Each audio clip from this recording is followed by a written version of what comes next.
Exercise Siyom प्रहार।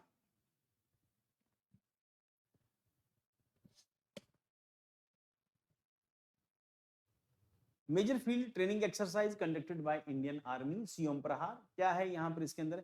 Validated drone technology employment in modern tactic operations under realistic battlefield conditions. Key feature क्या है?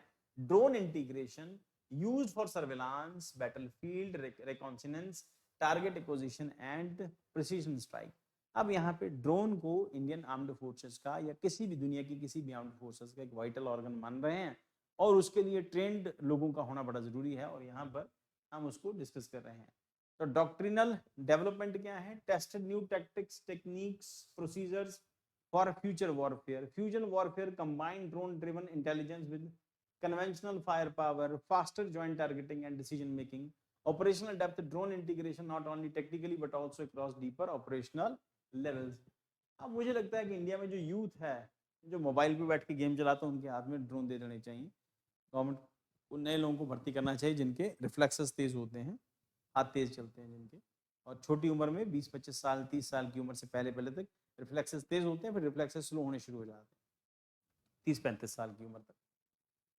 Reflexes मतलब वो जो आपने देखा होगा कि यूथ बड़ी तेज गाड़ी चलाता भी है और कई बार कंट्रोल भी कर लेता है कुछ केसेस में। जब उससे उम्र बढ़ जाती है फिर वो उतने तेज रिफ्लेक्सेस नहीं होते उसके।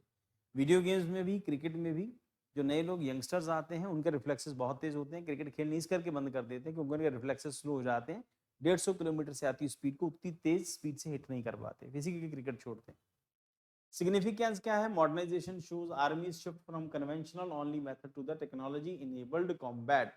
कॉम्बैट रेडीनेस के अंदर validate adaptability under the dynamic battlefield environment. Future readiness prepare India for the next generation conflict where drones, AI, rapid decision and cycles dominates.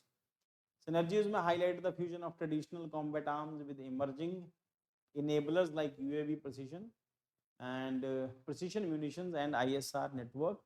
तो कुल मिला के यही कि इंडियन आर्म्ड फोर्सेस को आने वाले टाइम के लिए ड्रोन्स के लिए तैयार रखना है, उसके साथ साथ IR के लिए और बाकी सब चीज़ें जो मॉडर्न टेक्नोलॉजी का एस्पेक्ट है।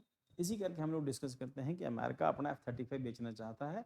हो सकता है 5 साल के बाद वॉर डायनामिक्स चेंज हो जाएं और ये जो फाइटर जेट्स वाले ये जो पायलट वाले जो फाइटर जेट्स हैं हो सकता है इनका यूजेज ही खत्म हो जाए और 5 साल या 10 साल के बाद खासतौर के ऊपर। अब तो जैसे आर्टिफिशियल इंटेलिजेंस आ रहा है, जितनी तेज़ी से लग रहा है कि 5 साल के बाद ये सब खत्म हो जाएगा, सब लड़ाई जो है ऑटोमेटिक वॉर रूम में बैठ के जैसे वीडियो गेम खेलते हैं वैसे ही चला करेगी।